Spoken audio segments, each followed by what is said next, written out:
think there's another benefit to localization, which is I'm firmly convinced that the best beer doesn't have any mileage on it. The best beer is consumed, is drunk where it was brewed, and is brewed where it's drunk. This is Peak Moment. We are living at a peak of human innovation, information, wealth, and health. But we're also at a peak of population and consumption, with rising temperatures and declining resources fueled by cheap oil and gas. Peak Moment Television, bringing you examples of positive responses to energy decline and climate change through local community action. Hi, welcome to Peak Moment. I'm Janaea Donaldson, and right now I have the great pleasure of sitting under a beautiful myrtlewood tree within the sound of the wild and scenic Elk River in southwest Oregon with a man who helped that river become wild and scenic. Jerry Becker, thank you for joining me. You're welcome. Welcome me here to your home, which is gorgeous. You've actually been a steward of the land in several roles. You're an eco-forester, you've worked to protect this watershed both with the public land and the private land. Tell us a little bit about all of those. Well, the first work I think was Friends of Elk River. I was a founding board member. Friends of Elk River, that was 32 years ago. Woo. We started the effort to get the Grassy Knob Wilderness, designated wilderness. That was a 10-year project. And that's upriver. That's up, is that right? It's, yeah, in the headwaters, just up the hill from here, really. It's actually more near here than our next project, which is the Copper Salmon Wilderness, which actually is in the headwaters. The two would be joined together, and then 40% of the watershed would be protected as designated wilderness. Wow. If we succeed, or when we succeed. We've worked on that for 10 years as well, the Copper Salmon. Parallel career with that volunteer work is my forestry work, which was fairly conventional in the beginning. I was an apprentice timber cruiser and tree planter and so forth. But about 15 years ago, I sort of veered off into ecoforestry, ecologically responsible whole system forestry, which is an attempt to, in my mind, it's an attempt to gain membership to the forest community in a mutually supportive, understanding role rather than management. It's membership in the forest, the way I see it. It's a very different way of positioning oneself then. I mean, you're not lord over the forest, doing it, treating it only as a resource. Right, yeah, I like to be one of them, one of the forest creatures, and do what I do in a gentle way that helps the forest rather than simply extracting resources. I was very privileged to get to watch a little bit of the logging that you were doing on your own land. It was mostly thinning, right? Yeah, I do all thinning, and it's thin from below or restoration thinning, taking out the smaller trees or the weaker trees so that the big ones can get bigger faster and be more healthy. Sort of a matter of removing stress from the forest. I remember that how you took your logs out wasn't with a skid road and a machine. I remember you were rolling your logs on rollers, just pulling with a winch. That's a lot of work. Yeah, it is a lot of work. Next, I want to try using a horse logger. I'm trying to find a good local horse logger and do it that way. I think that's probably the gentlest approach, least impact to the forest, to the soil, and all that. So you were also more recently working to protect the watershed lands that are also privately held through another volunteer effort. Yes, I started Elk River Land Trust 6 years ago, and we've completed one project finally. It was a long process. I guess 3 years to get the land trust established to the point where it could take on a project, and then another 3 years to actually buy the option, find the grant money, and actually pay off the property. But we just recently completed that. It's 163 acres of forest, and the river runs through it, and there's a wetland there, and it's just great. feels really good to have accomplished it. And it was harder than I thought it would be. It took a lot of perseverance, and I lost some sleep along the way, but it's done now, and it's safe. I congratulate you. Thank you very I bet much. you're feeling really proud to have your baby, if you will, achieve your firstborn, if you will. Yep, yeah, and I'm trying to not jump into a second project too quickly. Sounds wise. Part of what we have been talking about is the impact. You've lived a very low impact life in your life. I mean, in your life here, a low, what they call a small ecological footprint. For years with your wife Judy, you know, having your own garden and a small house and doing a lot of things out of self-reliance. And a lot of people are starting to wake up and pay attention to that way of living a bit more now, that the high likelihood of peak oil. We certainly know that we've got much more demand than supply happening at this point. That's going to wake up a lot of folks. And I just wondered what your thoughts are about how that's going to affect our world, our culture, at least our America.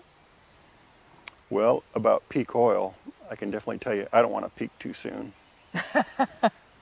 I think everybody's with you on that one in some regards. And I don't know what the solution will be, but I think alcohol will be involved. Really? Okay. As far as relocalization, we were local before local became re-cool. We've been local the whole time. We eat the nettles that grow outside our door, and we eat salmon from the river, and we have a garden where we grow our veggies and our pain medicine. And everything works out. In previous times you had sheep and you made cheese, and when you had a family you had more of that kind of lifestyle. Yeah, we kept dairy goats for 10 years and made cheese, and it was a wonderful experience. It really connected me with the environment and the local soil and the plants that grow. When you see what the goats eat and what they don't, it's all very educational, and they're pretty entertaining critters. But your sense of it's not peak oil. You said to me peak oil is not probably going to be what you're concerned about here on the planet. You've got sort of a bigger view. Tell us about it. Well, peak oil is definitely an issue, but I think people are pretty resourceful and creative and will adjust and find ways, new ways. We'll have to give up some of our luxuries, or most of us will, but I think we'll adapt fairly well simply to the diminishing oil resource. I'm much more concerned about global climate change and the impacts of all of that oil being burned and released into the atmosphere. And what I think people should realize is nature bats last and the bases are loaded. Whoa, let's see. Nature bats last, the bases are loaded. Right. That sounds like we're at a tipping point in a sense, or a critical moment here, a peak moment, in a way. Yeah, I think we very well could be if we don't wise up and take better care of things. Our forests are in tatters. There's desertification going on all around the globe. The ocean is showing signs of pollution. Certainly the air is polluted in a lot of places. The water's polluted. I think it really, it's a matter of respect. We need to learn to respect the planet and what we have here. If we had respected our forests, we wouldn't be in this position where we need to restore a lot of watersheds. If we respected the oil resource, we wouldn't be gobbling it up as fast as we could. We would be trying to make it last a little more, and we wouldn't be polluting the air and polluting the water. So I think that respect for the planet is really the key. It's really what we need to move people toward. I don't know what'll happen. Climate change. I could envision displacement of a lot of people, and then probably pandemics following that. Major adjustments that will be pretty uncomfortable. And Hurricane Katrina was a good example. Yes. I think that was driven by climate change, and the ocean, I've heard that the swells and waves in the ocean are much higher now than they were 20 or 30 years ago. Really? There are buoys out there that measure that, and I think in the old days they ranged from 15 to 20 feet, and I think now they're 30 feet or more. Wow. The peaks. So Something's changing something's in here. going on. Mm-hmm. Yeah. I think your notion of nature. Hey, Jay! Our guests may not be able to hear, but we got a great blue jay just scolding like crazy. Your notion that sort of the planet, I'm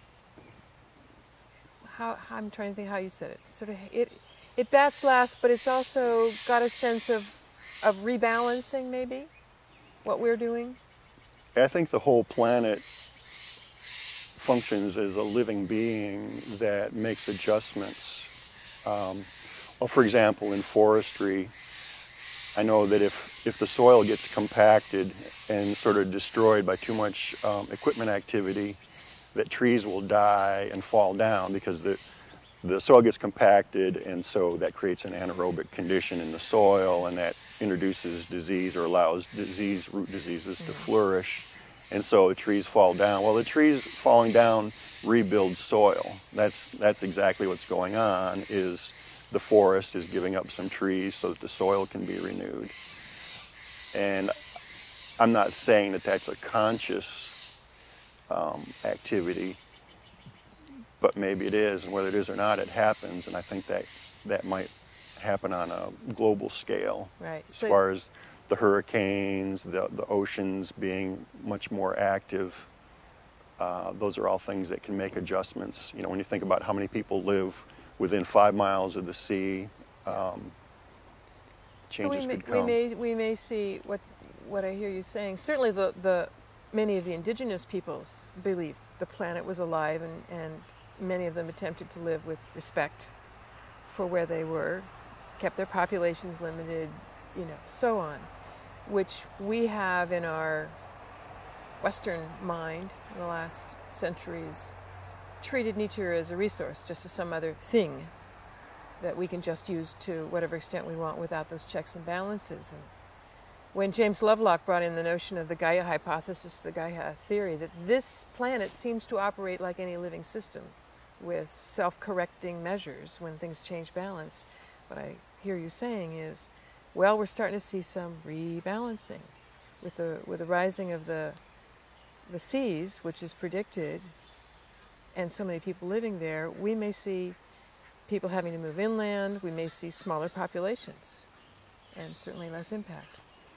My understanding of global warming isn't that it's just going to be warmer. It's that there'll be more extremes. There'll be hotter weather, there'll be colder weather, there'll be more violent storms, more disruption, just more extremes of everything. And that could well get people's attention, Well, could bring some corrections one way or another. Jerry, you wanted to talk about, I want to talk about the love of your life, which is your work with the land trusts. What do you envision? What are you hoping for to happen here, where you're working to rebalance the human impact just in your watershed?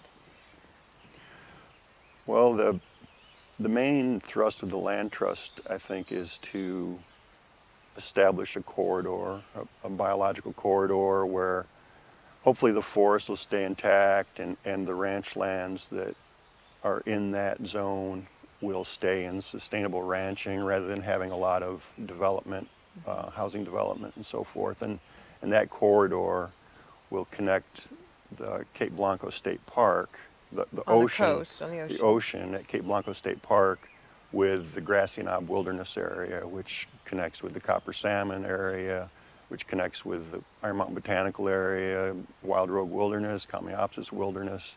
There's a long stretch of wildlands going east and south from here, and we'd love to connect that to the ocean with a wildlife corridor. So that's probably the main project, but that's not the only. That corridor that I'm referring to We call this Sea to Siskiyou Passway. Say it again. Sea to Siskiyou Passway. It's a Siskiyou National Forest. Siskiyous, which is in what, Northern California, Southern Oregon region. Mm-hmm. So how long, what kind of distance, what kind of space are we looking at here? Well, really, it's only about 8 miles long and probably 4 or 5 miles wide, that zone, that corridor that I'm referring to. And some of that is public land, which Friends of Elk River have helped to The protect? Grassy Knob Wilderness, yeah. Once the corridor reaches the National Forest public land, it's the wilderness. It's the Grassy Knob Wilderness. The Friends of Elk River project. So that's the main project, but our service area actually covers all of northern Curry County, which is the Elk River watershed and 2 watersheds to the south and 2 watersheds to the north. And all through that service area, we want to give extra protection to certain special places. You know, the land trust can't hold all that property, but the key areas where the wildlife habitat is more important, or the views are more important, or the wetlands are there, we want to, I guess, demonstrate extra respect for that land by giving it extra protection, either with acquisition by the land trust or with a conservation easement that the land trust would hold to provide that protection. Let's tell our viewers, what's a conservation easement and what does it do? Is it like eminent domain? No, it's not at all like eminent domain. Conservation easement is a group of property rights. If you own property, you own a whole cluster of rights. You own the land itself, you own the resources that are on the land, perhaps the right for some type of development, perhaps the right to extract minerals, a whole group of rights that you have, and the conservation easement transfers some of those rights to the land trust. So it's a legal agreement that transfers a certain number of property rights. Like, for example, on forest land, it might transfer the right to clear cut the land, and it might transfer the right to develop it or subdivide it. So the landowner still owns the land, can still manage the forest with selective thinning, ecoforestry or sustainable forestry of some sort, but can't devastate the land, can't simply remove the forest, and can't subdivide it, can't develop it. And so that would keep our natural resource base intact. It would keep working forest landscapes from being developed. And clear cut. Yeah, but it doesn't necessarily totally eliminate resource use. It just regulates resource use by transferring certain rights. It's also voluntary, is that right? It's voluntary on the part of the landowner. I mean, why I brought up eminent domain is if the government, that's a government tool, that if they decide to put in a road or some other easement, they can come and you haven't got a choice. They basically take away that land. They may pay you for it, fair market value, but it's gone. You don't get to vote. Yeah. And my understanding with the easements is this is by the choice of the landowner. Right. And the land trust is all totally voluntary, willing seller or a willing donor. No one has to participate in any way with the land trust. It's only if they want to. So it's totally voluntary. So there's no coercion. I think that's a really important part, that people aren't going to feel like they have no choice on this. Right. It's totally their choice. So are you finding, in terms of meeting those goals here in your whole service area, are you finding other landowners who want to keep their agricultural land agricultural or forest land? Are you going out and reaching people? What's the activity? Well, there have been a lot of meetings, a lot of private discussions. I hear from a number of people. I think the most encouraging thing is the ranchers, several of the ranchers that live between here and the ocean, some actually within that biological corridor that I was referring to, are interested in a conservation easement to be sure that the ranch stays a ranch forever. They don't want development. They don't want it to turn into McMansions or golf courses. They want it to stay ranch. And I think eventually we will have some conservation easements that help them guarantee that. I hear through that these are people who love their land, what they've been doing on it, just as you are with yours. So I think that love and respect and wanting that to continue, because we're all seeing the urbanization just, moving on. Hey, Zeke. Hey, kid. Yeah, they love their land and they love the lifestyle, and they hope to protect both, both the ranch and the lifestyle. They want several generations after them to be able to experience the same thing that they've experienced. Well, hi there. Folks, this is Zeke. Zeke, say hi to everybody. Huh?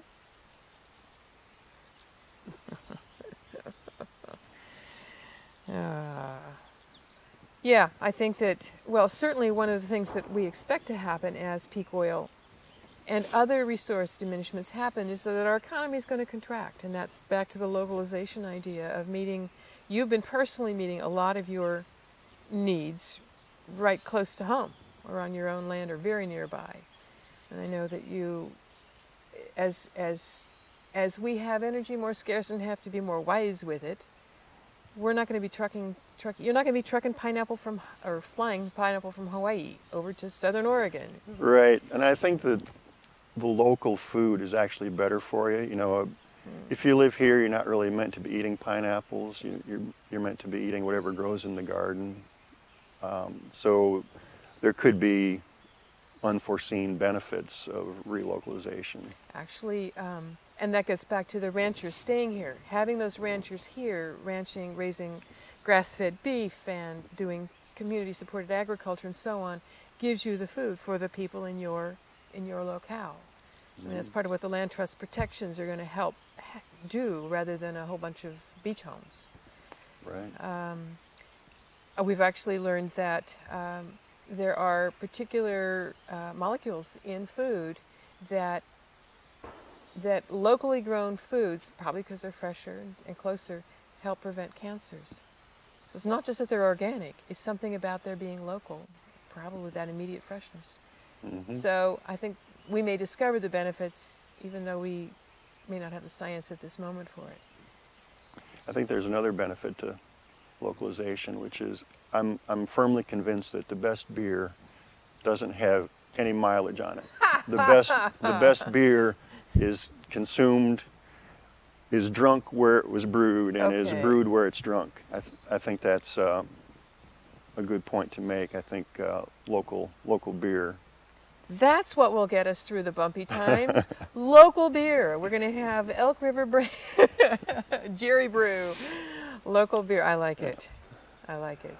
And something I'd like to touch on, a little more serious note as far as respect. I think it's imperative that we have a federal government that we can respect. And I think the last two presidential elections have been suspect, and I have no confidence in those two elections. And I think that is the issue that should eclipse all other issues at this time. I'm really concerned about that. We need to be able to respect our government, and I don't think the government we have right now is worthy of respect. I think that kind of transparency that the government ought to have, that we know what's going on, that we've lost a lot in these last two elections, including were those valid elections. I think is part of what you're referring to. Yeah, and a government that's not, it would appear that many of the choices being made right now benefit the large corporations, be it tax cuts, be it subsidies, and our impoverishment of our people, and for the environment or for education or for health care has really accelerated. I see those things as well. Yeah, there's a really lack of respect there for almost everything, it seems to me. The campaign contributors, I think, are the only ones getting any respect. So we need to change that. But that's not my project. I'm focused on respecting the forest and respecting the river and keeping the water clean. Well, you know, here in our last 2-3 minutes that we have, what I see is you're working locally, because that's where you have big influence. You know, you've been part of two organizations that have done and are doing major changes to your watershed and your region and how you live. So you're working hard on the local, but you're aware of the global, you're aware of the national things. And I'm sure that you'd lend your voice in those areas when the time comes to be able to say your voice or your vote toward those I areas. always vote. I vote, and then I try to not think too much about it after that and go back to the woods. I would imagine that's very healing for you and for many others. So if you were going to share, your bit of wisdom gleaned in this, 30 or odd years that you've been here on this turf, you've got 2 minutes left. What are you grateful for? What have you learned? Well, I'm grateful for my time here. I think it was a great fortune of my life that I found this place. I was born elsewhere and had to find this place, and so that, I think, worked out pretty well. And as far as what I've learned, I just really would go back to the respect issue. I think that's huge topic, is the need for respect for our natural resources, for each other, for the whole planet. Need to think about our impacts and just be respectful in what we do. Thank you. Thank you. It's been nice to chat with you. This is a person that's walking his talk. When you watch his hands working in wood, sawing, making a salad, you see that respect and that gentleness. May his life be multiplied, multifold throughout the planet. I'm Janaea Donaldson, and you're watching Peak Moment, Community Responses to a Changing Energy Future. Thanks for joining us.